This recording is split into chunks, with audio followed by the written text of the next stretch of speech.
All right, so welcome to the talk, Which Mobile Ad Fraud Solution is Right for You? I'm hoping by the end of today's session, you'll have a great idea of what key questions to ask when you're choosing your mobile ad fraud solution. And I have my clicker. Also, we have a short Q&A session at the very end, so if you have any questions, feel free to ask me at the very end. So to quickly introduce myself, my name is Rina Matsumoto, and I'm the Performance Optimization Lead at Vungle, and I lead efforts to make sure advertisers are successful on our advertising platform. I've been in the gaming and mobile advertising space for about 6 years. I've gotten a chance to see the industry from different angles, from the game development side at Gree, the mobile attribution side at Adjust, and now on the mobile ad network side at Vungle. On the topic of fraud specifically, I've had the opportunity to really understand fraud schemes and fraud detection techniques at Adjust, and now at Vungle I've been working internally to help develop fraud detection processes. A little bit about Vungle. We are a global ad tech company with regional offices across the world. Our main goal is to serve as the trusted guide for growth and engagement for developers. On a monthly basis, we serve over 5 billion ads to over 1 million unique devices, and we work with over 60,000 apps, ranging from indie developers to powerhouse brands. So now for today's agenda, I'm going to start off with laying out the mobile ad fraud landscape and how things have changed over the years. And then I'll go over what exact solutions you can actually purchase into. And then finally, the meat of the topic will be around the 5 key questions you'll want to ask to figure out which mobile ad fraud solution is right for you. So first, in regards to the mobile ad fraud landscape, obviously this has been a hot topic for the last several years, but it's been continuing to grow over the years. So this is a chart provided by AppsFlyer, a mobile attribution company, showing how fraud rates have grown in the course of 2018. You can see both in the US and worldwide, the rates are growing. For me, what's particularly alarming is how worldwide, about 25 to 30% of paid app installs are being attributed to fraudulent installs. And so this could mean that your UA budgets, 25% of it could be going to fraudulent publishers. Not only that, fraud schemes are getting more and more sophisticated. When I first entered the industry about 6 years ago, fake installs were kind of the talk of the industry, particularly around bot farms. However, there's new types of fake installs now through SDK spoofing, but now the majority of fake fraud comes through fake engagements through click spamming and click injections. And so it's clear that fraud rates are growing and this landscape is getting more sophisticated, and it's clear that it's not a fight that an advertiser can fight on their own. So next, I wanted to talk about what solutions are out there and what can you actually purchase into to help protect yourself from fraud. In terms of the main players that are involved in the advertising and attribution space, it'll be the ad network, MMPs or mobile measurement partners, and the advertisers themselves. I can definitely speak for ad networks at Vungle. It's definitely our duty to make sure that any fraudulent publishers don't sign up with us from the get-go. But also, we work really hard to make sure that we're shutting down publishers proactively if you detect any fraudulent behaviors. On the MMP side, over the last couple of years, they've all been starting to build out their fraud detection tools using their install data and engagement data, and actually block attributions from being sent to us, the networks. And then, of course, the advertisers. We're dealing with the advertisers have the most skin in the game, given that these are their UA budgets that we're dealing with here. And then finally, third-party solutions. The last couple of years, I've seen many third-party solutions arising that are specializing in fraud detection. And they receive data from MMPs and ad networks in order to do this fraud detection. So in terms of solutions that an advertiser can actually purchase into, it'll be what MMPs and third-party solutions are providing. And I've also seen some advertisers starting to build their own fraud detection tools internally as well. So now that we know what solutions are out there, let's talk about what questions you should be asking to figure out which solution is the right one for you. The first question I would ask is, how is the data being aggregated? When you're looking at different fraud KPIs, you can aggregate the data in many different ways. It can be on the network level, publisher level, creative level, campaign level, or even on the device level. Publisher level is definitely going to be the most effective, given that publishers are the main perpetrators of fraud. I also want wanted to highlight how network, campaign, and creative level can also be helpful ways to look at your fraud detection KPIs. For example, if you find that one particular campaign has been flagged as click spamming, you might find that that one campaign has the wrong setup and has clicks being fired on a wrong engagement like a view, and so it's being flagged with click spamming. Or you might find that one particular creative is being flagged as click spamming.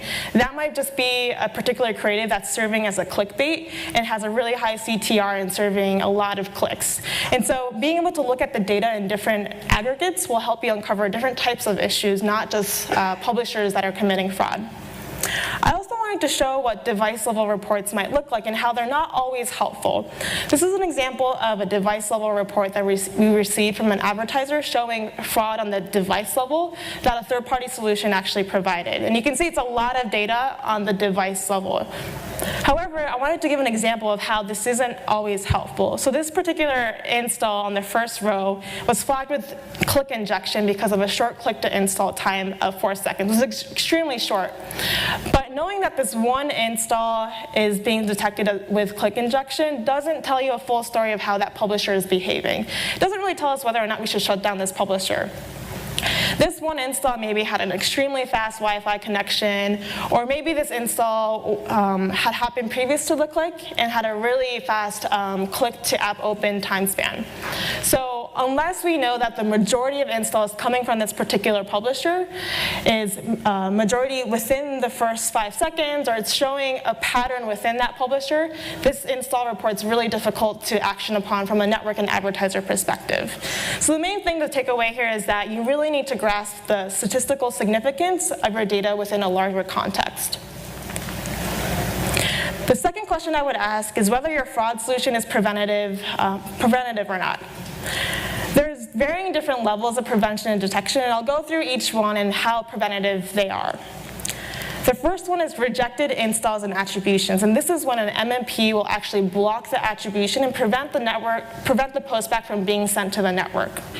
This is definitely preventative because the postback is never being sent to the network, and so the end publisher will not be getting paid out, and inherently will be de-incentivized from committing fraud. The big thing I would consider here is that if this isn't accurate, this is immediately a worthless solution. So since you're blocking attributions and they're not accurate, this is a pretty drastic measure to take. So I would definitely make sure that your solution that you're using is very accurate. The second level of prevention and detection is fraud detection reports. This is a report that identifies a group of installs or publishers as fraudulent. This is not necessarily preventative given that publishers are still getting paid out and networks are being notified through postbacks. Similar to what I mentioned earlier, granularity matters, and so those device-level reports may not be actionable for networks, so I would make sure that those aggregates are on the publisher level so that networks can act appropriately. Finally, the last level of prevention detection are going to be suspicious install reports.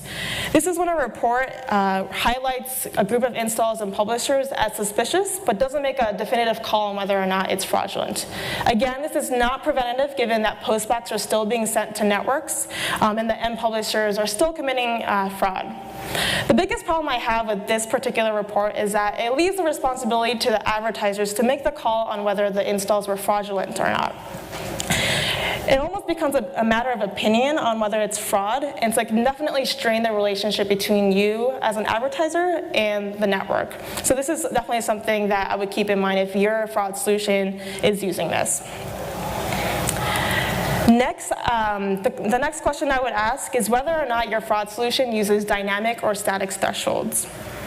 So clearly, fraudsters are getting more and more sophisticated, and we need to make sure that we're providing dynamic thresholds so that we're providing a moving target that is harder to gain for fraudsters.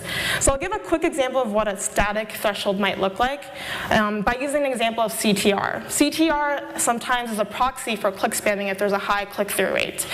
So let's say the static threshold is set at 30%. Anything above 30%, a publisher is going to be flagged as fraud. Anything underneath is going to be considered legitimate. If a publisher finds out that your threshold is at 30% a static amount, then they'll work to try to slither right underneath that threshold, maybe at 25%, 28% range, to make sure that all their installs are getting attributed to. So the more dynamic and the more that it relies on statistical deviation, it'll be harder to game for fraudsters, and it'll be easier to identify anomalies and fraud trends. Next, I would try to understand how likely your fraud solution will have false positives or false negatives. So first, to define what they are. A false negative is when a fraudulent install or attribution is not caught and are included in your campaign analysis. A false positive, on the other hand, is when a real install or the correct attribution are falsely described as fraud and are excluded from your campaign analysis. The reason why I wanted to highlight false negatives and false positive is because I tend to find that UA managers and fraud solutions focus primarily on false negatives and trying to capture every single fraudulent install out there. But false positives come at the cost of false negatives, because the more overzealous policing you have, the more likely you'll have false positives. But they're just as dangerous as well. Some of the consequences from having false positives: you might be preemptively blacklisting publishers that are actually good quality sources for you as for your campaigns. You might be effectively lowering your waterfall positions in your network partners. You might also be, you'll also just have marketing analysis that's just inaccurate through not having the correct data in your campaign analysis. So false positives are definitely dangerous, and I'll also highlight 2 questions you can ask to evaluate whether or not your fraud solution tend to have higher false positives. So the first question I would ask is, what is the normal expected KPI, and how far is the threshold from the actual? So let's use the example of CTR just because it's easier to understand. Let's say the normal expected KPI for a campaign is 10%. If you find that a particular campaign or publisher or creative has a CTR of 20%, is that far enough from the expected KPI to be considered as fraud? Or does it have to be as drastic as 90% for it to be considered as fraud? So those are the questions you would ask to understand how much does it deviate from your expected KPI. The second question is, are there instances in which a real install or real attribution could still fall into that fraudulent threshold? So let's use that example of CTR again. If you have a creative, for example, that is at 20% CTR, it's above that 10% expected KPI, but perhaps that creative, again, is serving as a clickbait, and you actually want those installs attributed to your campaign and not be caught as fraud. So these are some instances to consider when you want to look at false positives for a fraud solution. And finally, and perhaps most importantly, the key question to ask is, how transparent is our methodology? I'm a true believer that any fraud solution that you use is only as good as your understanding of it. This is going to help you implement the recommendations that they provide and also have transparent conversations with your advertising partners. Only then can you really trust your marketing numbers and really evaluate your campaign performance. Thank you. That's all from me. I'd like to open it up for any questions that you might have. That was excellent. And so anyone got any questions while I'm here with the microphone? Or shall I kick off? I mean, I think this whole idea about the false positive and false negative is actually really critical. It's one of those areas which I don't hear enough people talking about. I mean, you've kind of highlighted by looking at the standard deviation as the sort of methodology. Is that the best option, or are there other alternative ways that you could look at how you balance between those two kind of measures? Because it seems like this is a system thinking problem rather than a linear thinking. Yeah. So the 2 questions are definitely the main ones. So the deviation is the first one, and then the second one is kind of more fundamental, of understanding in what cases where there's real situations that might actually be falling into that threshold. So understanding really how your campaigns are running from a creative level, publisher level perspective is going to really help you understand that. So maybe there is a user experience on the publisher side where you have a really high CTR or a specific creative that is causing that. So really going deep into understanding the user level experience can really help you understand how it might be caught in the fraud solution. And it sounds, to me, that sounds like the classic thing that we need to do with any kind of analysis that we do. It's that temper the data with actually understanding what the customer is, the player is experiencing at that point. Yeah. Whether it's a game design question or a use of an ad, or even targeting of that ad, understanding the kind of user experience of that moment, I think is always critical. So that was me asking you a question. Anyone else want to grab one? We have a question over here. I'll just come up with the mic.